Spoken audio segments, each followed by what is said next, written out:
Hi, I'm Geoffrey, and welcome back to Night Falls. Come, settle in for tonight's calming meditation and soothing bedtime story. As always, don't worry if you fall asleep before the end. You can drift off whenever you're ready. We're getting ready to go to the beach today. Its restorative powers remind me of the magic of nightfalls. Looking way out to the horizon calms the soul. The breeze and salty sea air stirs the spirit. And the soothing sounds of the tide going in and out is almost like breath itself. You can't help but slow down and forget your worries for a while. Before I head off to explore some rock pools and find some shells, I want to say a huge thanks for listening in. I hope this might ease your worries a while. Come, join me beside the fire tonight as I tell you of two young travellers who, much like myself, have had the pleasure of seeing some of the Earth's greatest wonders. Tonight, we'll follow John and Katie as they fall in love all over again beneath the blazing beauty of the Northern Lights. Before we join John and Katie in their discovery of one of the most spectacular wonders of the world, let's take a moment to wind down from the day. Come to a comfortable position and allow yourself to relax for a moment. There's nothing for you to do and nowhere for you to be. You're exactly where you're supposed to be. Lying there, feel your breath drift ever so effortlessly in through your nose and out through your mouth. As you begin to relax, allow the natural pause that comes between an in-breath and an out-breath to begin to lengthen. Breathing in, hold it for a moment, and exhale. Inhaling once more, hold it for 2, 3, and exhale. Breathing in and holding for 2, 3, 4, and breathing out on a long sigh of relief. With each breath, feel the world that turns within you, the myriad of to-dos and pressures, the people to see and places to be, the thoughts you can't shake and the moments you can't change, beginning to dissipate and drain from your body. Just as the world around you stills at night to make way for the balm-like beauty of the aurora borealis, so too does the world that turns within you. As you feel your inner body begin to slow, your breath lengthening and dropping deeper, your heartbeat steadying itself for sleep, allow your eyes to gently drift closed for the day. Now, if you're feeling relaxed, our journey can begin.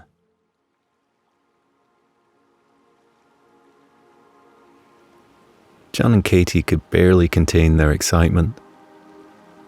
When they had met each other on that beach in Thailand 2 years ago, they had gushed about how much they both longed to see the Northern Lights one day. They had heard so many wonderful things about them, and this trip was high up on both of their bucket lists as a result. They would never have thought back then that they would end up here today, witnessing them together Their lives had changed that day when they came together on the white, sandy beach. Katie had been crouched at the edge of the crystal lapping waves, looking intently at something in the sand. John saw her from up the beach, becoming curious as to what she had discovered. As he headed towards her across the expanse of sand, she sensed his footsteps and turned her head to look at him. She was squinting her eyes against the light, and her face was tanned and her hair wavy and salty from the sea. John's heart skipped in his chest when he met her eye. She had a smile on her face that seemed to eclipse even the Thai sunshine, radiating a warmth that drew him in closer. She greeted him by pointing to a little object in the sand. A little 5-pointed starfish was nestled there, half buried and barely perceptible by the shoreline. John would come to realize that Katie has an eye for nature. On hikes through the wilderness, she would often yell out just in time to prevent John from stepping on a snail or a little frog. And she was often dropping off mid-sentence at the sight of a little bird, almost fully concealed in the trees above them. She was a gentle soul and had a particularly soft spot for animals. It was something that John quickly came to love about her. After a short discussion, they both cupped their hands together and carefully scooped up the sand that the starfish was laid upon, releasing it back into the waves. They had high-fived and joked about their wildlife rescuing credentials before John invited Katie for a cold beer at a nearby bar, rustically set into the sand itself up the beach. Sat there together, the view of the azure sea seemed to melt away to nothing as they got lost in their conversation, quickly sensing that the chemistry between them was unlike anything they had experienced before. They had quickly fallen for each other and continued to travel around the world together. They were both adventure seekers, keen to experience the world and see all of its amazing sights. It was idyllic that they were able to share it all with each other.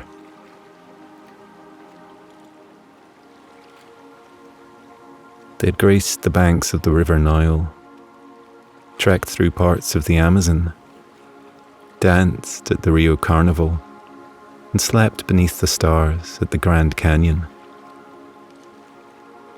They had tasted the rich flavors of the Middle East and savored every mouthful of the best pizza they had ever had in Naples, Italy. The bewitching sense of the plum blossoms in the Kenrokuen garden in Japan still lingered with them to this day. They had seen spectacular man-made structures and breathtaking scenery created by nature itself. They shared a passion and admiration for the wonders of this earth.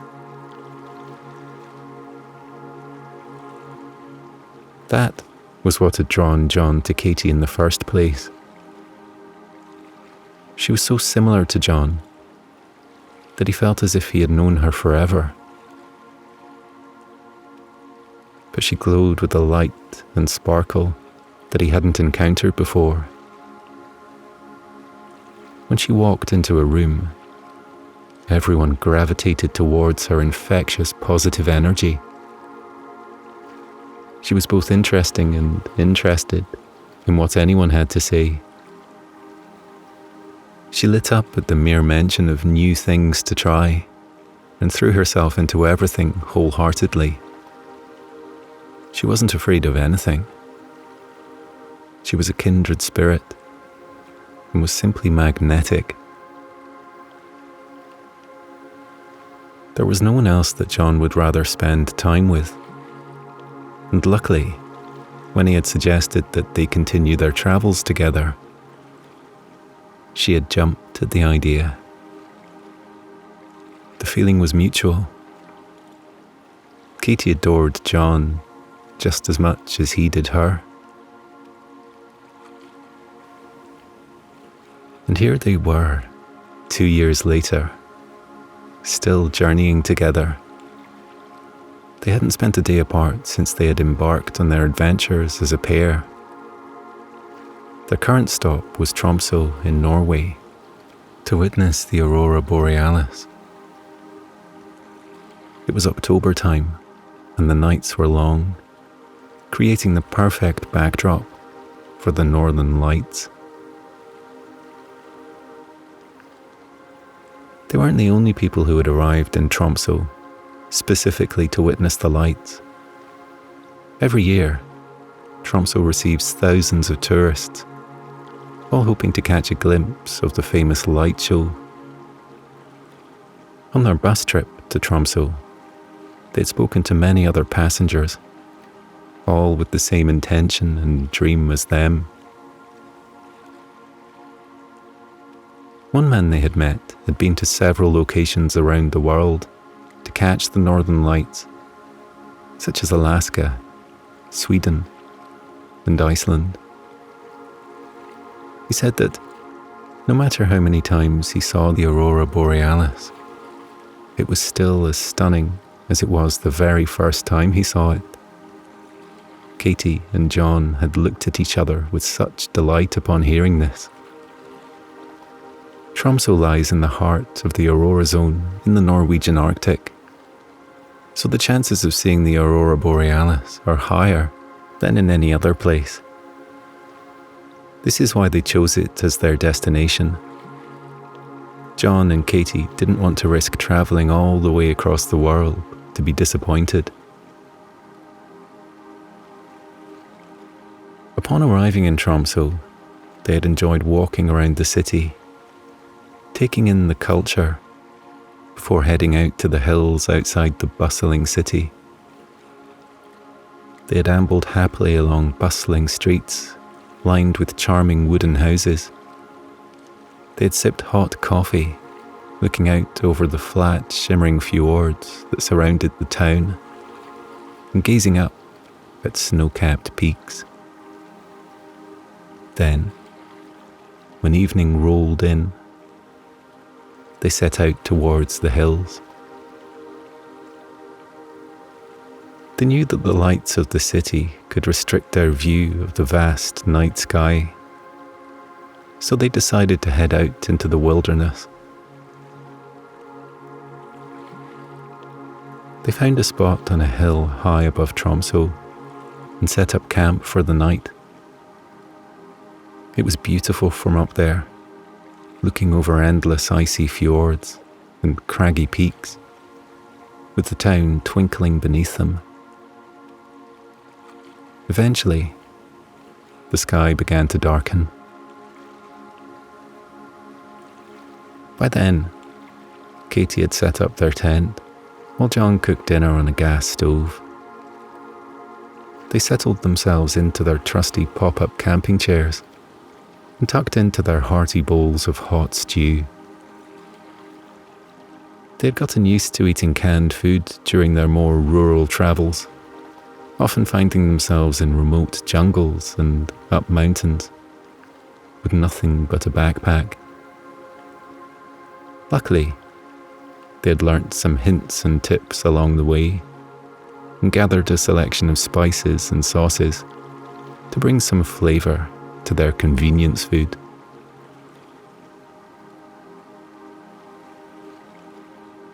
Looking out across the sparse hills and the city below, they could barely see anything in the pitch black, except for the distant lights of the houses and buildings of Tromsø. The rest was dark, awaiting the bright colours of the astronomical phenomena that this area was famous for. Do you think we will see them? John asked as he took a mouthful of vegetables, feeling the gravy warm his insides as it travelled down his throat. I think so. I can feel it, Katie replied wistfully. But if we don't see them tonight, then we will just wait until tomorrow, and the day after that, and the day after that. We're in no rush. John smiled at her optimism and nodded his head. That was the best part of living to their own schedule. They never risked running out of time. They had all the time in the world to enjoy things and savor experiences. It was a truly relaxed way of living. Once he had finished his food, John pulled his chair closer to Katie's. He lay back into the soft material of the chair and pulled a woolly blanket up close to their faces. They tucked their feet under and snuggled in. The night air was cold, but they were toasty and warm underneath their blanket.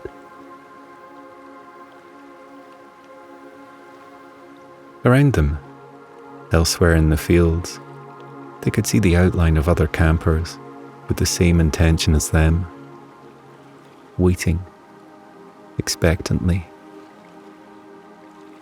Some were tucked up in sleeping bags beneath the canopy of their tents, whilst one small group congregated around a fire and chatted eagerly as they sipped thermoses of hot drinks.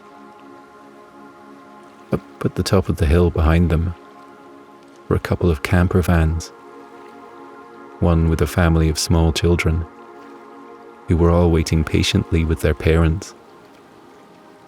Nobody was too young or too old for the Northern Lights. They were a natural wonder of the world for a reason.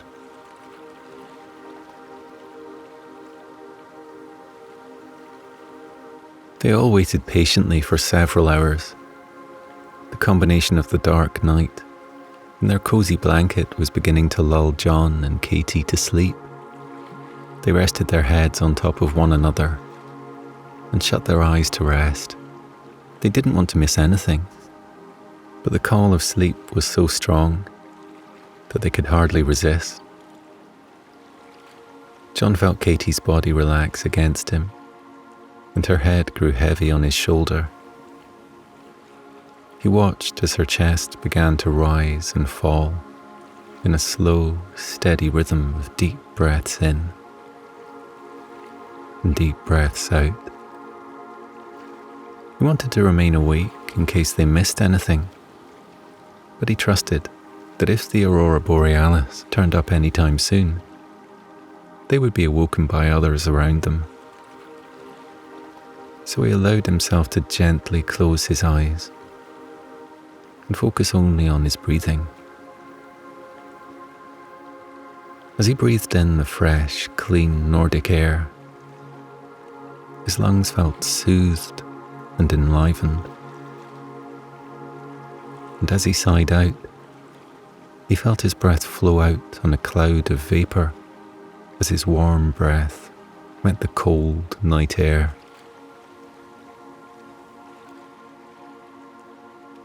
Just as he was about to succumb to sweet sleep, he heard a rustling of people emerging from their tents, caravan doors gently opening, and a heightened tone of hushed voices.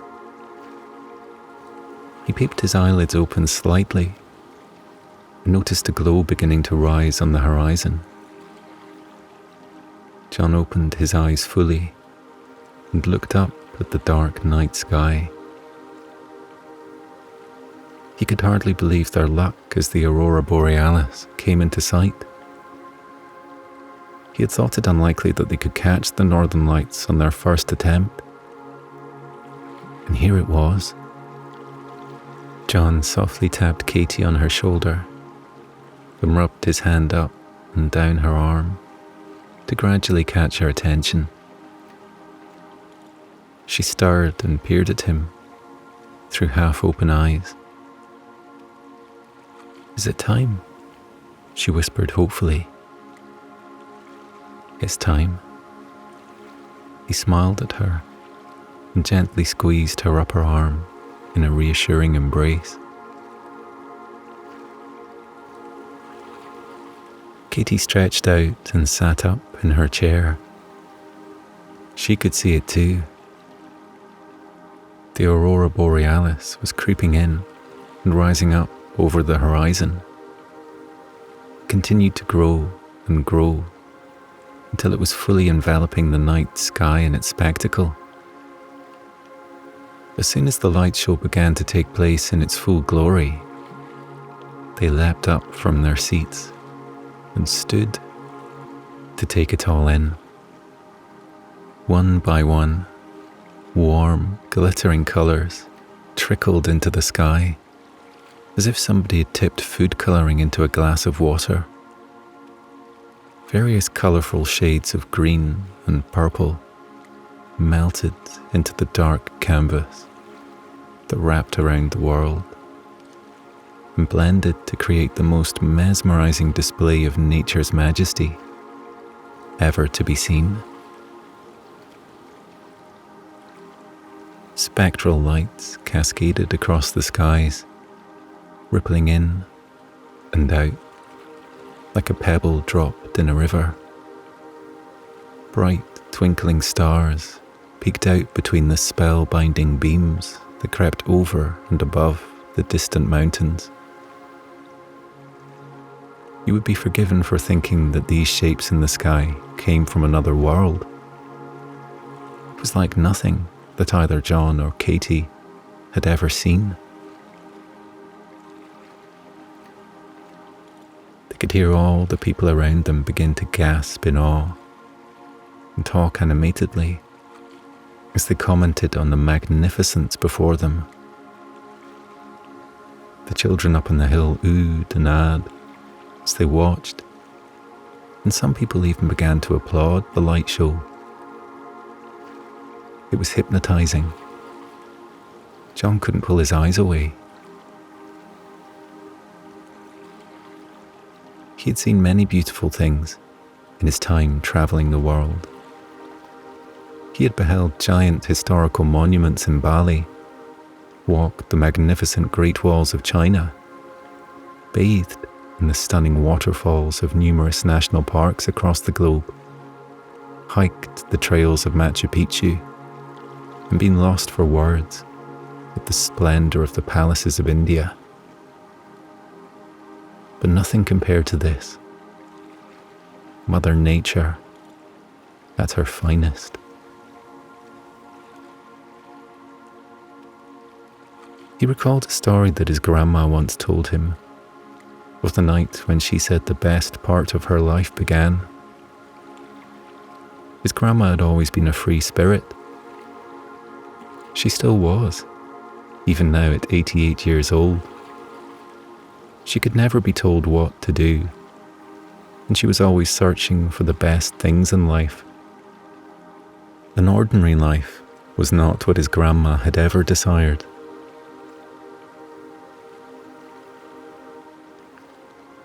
When she was 22 years old, she packed a suitcase and set out on the adventure of her life. She had spent years studying and training for a job that no longer appealed to her. It was a difficult decision for her to make, of course. She had been dating a young man for several months, and she was sorry to have to leave him behind. He was a lovely, caring man who thought the world of her, and she loved him too. But she was restless. She wanted to make the most from life and wasn't ready to settle down, as all of the other young ladies around her were doing. She wanted to see the world.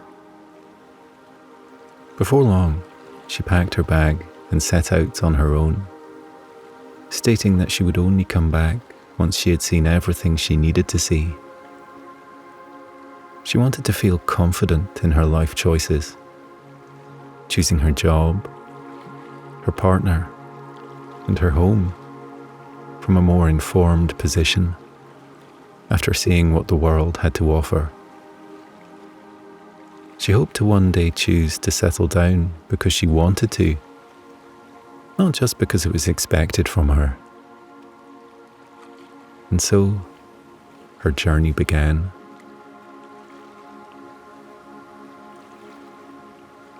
Now, in those days, it was very strange for a young woman to be that adventurous. Air travel had only just become popular, and so she made use of this new opportunity to see the world, only settling down when she felt truly ready. And who knew where she would choose to settle down? Perhaps she would travel to France, fall in love with the romantic lifestyle, and never return. She vowed that she wouldn't return to England until she had seen everything she needed to.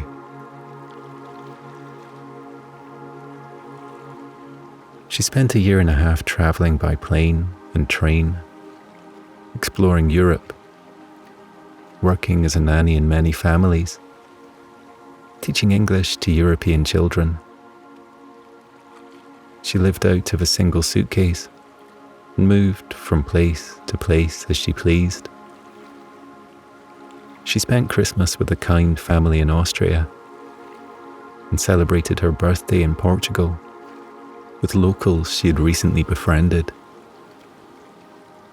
She ate new food and experienced different cultures. She learnt phrases from many languages. She saw beautiful landscapes and monuments that took her breath away. She documented her adventures through the letters that she wrote to her love at home every month, throughout the entirety of her trip. Though she was far away, she had never forgotten him or wavered in her love for him, even with the freedom that she had taken for herself. And he had not forgotten her either, feeling proud of her bravery and adventurous spirit, looking forwards to the stories she wrote in her letters. He understood her impulse to explore and only hoped that one day, having experienced the world, she would return to him with the clarity and knowledge that she had been looking for. One day, she made the trip to Norway. She fell in love with the majestic fjords and embraced the crisp, clear breeze that flew in from the mountains with open arms. The rolling hills and vast green landscapes made her heart feel light, and the simple ways of daily life filled her with an inner calm like no other place had. Civilization and nature felt at one there. She ended up staying in Norway for longer than she had in any other place, finding some sort of home in the midst of the rainy town of Bergen. One winter's day, a newfound friend mentioned that a coach trip was heading to Tromsø to attempt to witness the aurora borealis. It wasn't guaranteed that they would see the northern lights, as their visibility is at the mercy of the elements. If the weather wasn't quite right, then the lights wouldn't be visible to the human eye. But it was a risk they were willing to take for such a potential spectacle. Eagerly, his grandma packed her suitcase, bought a ticket, and boarded the coach headed to Tromsø, the next stop on her journey around the world. That very night, she and the tour group hiked to the top of a hill outside of the city and set up camp. Wrapped up in every item of clothing she possessed, she shared a flask of tea with her campmates and sat waiting on the hillside, praying for the light show to begin. After 30 minutes of waiting, a river of light began flowing through the night sky. Streams of multicolours performed a hypnotizing dance, as if thousands of fairies were frolicking and leaving trails of stardust as they flew through the air. It was hypnotizing. She couldn't take her eyes off it for a second. She gazed in awe at the celestial display, shining so brightly that it created its own reflection on the earth. The hours flew by and she didn't sleep. Instead, she sipped tea and basked in the dazzling light show. Mother Nature had really done an impressive job. There was nothing on this earth that could possibly be more breathtaking and magical than the aurora borealis.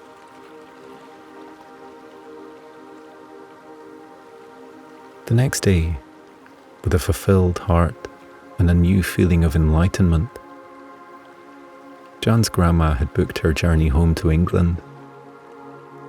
She had found what she was looking for in the most simple and yet most extravagant experience that the earth has to offer. Upon returning home, she married the man she had stayed sweet on during her whole trip, and he went on to become John's grandpa. After that night beneath the northern lights, his grandma had never needed anything else to satisfy her. She had seen the best thing she ever would. She came to find that the most perfect of moments are found in the spontaneous moments that the universe creates for us. She felt that in seeing the northern lights, she had forged a connection with nature, which she would carry with her as she moved into the next chapter and adventure of her life. And she saw echoes of that beauty in nature and in the people around her every day from there on. Whenever John's grandma spoke of the aurora borealis, her eyes lit up, and she would disappear into a daze, as if she were remembering and seeing it all again for the first time. She described it as the most spiritual moment of her life. John had always wanted to experience it for himself, ever since.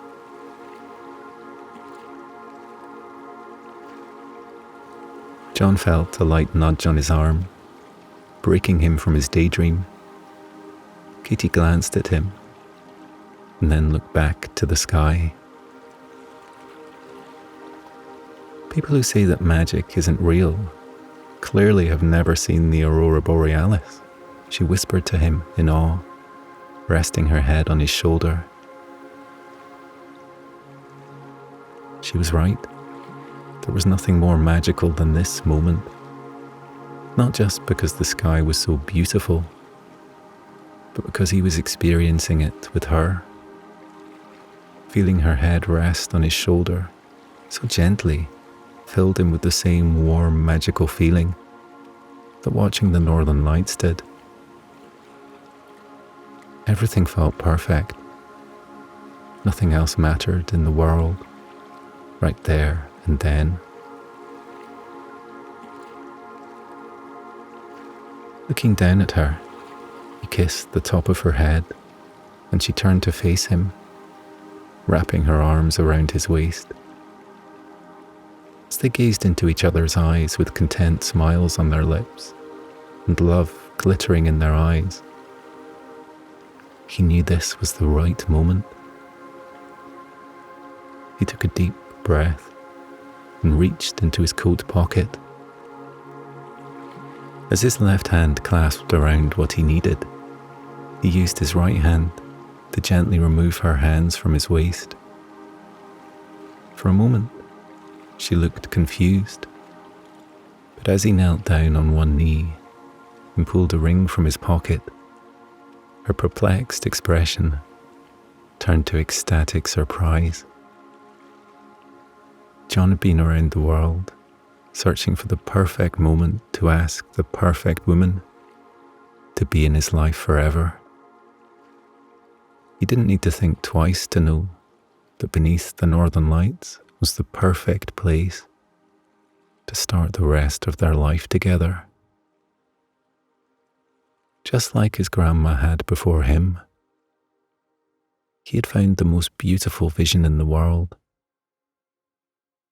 and she was standing right before him.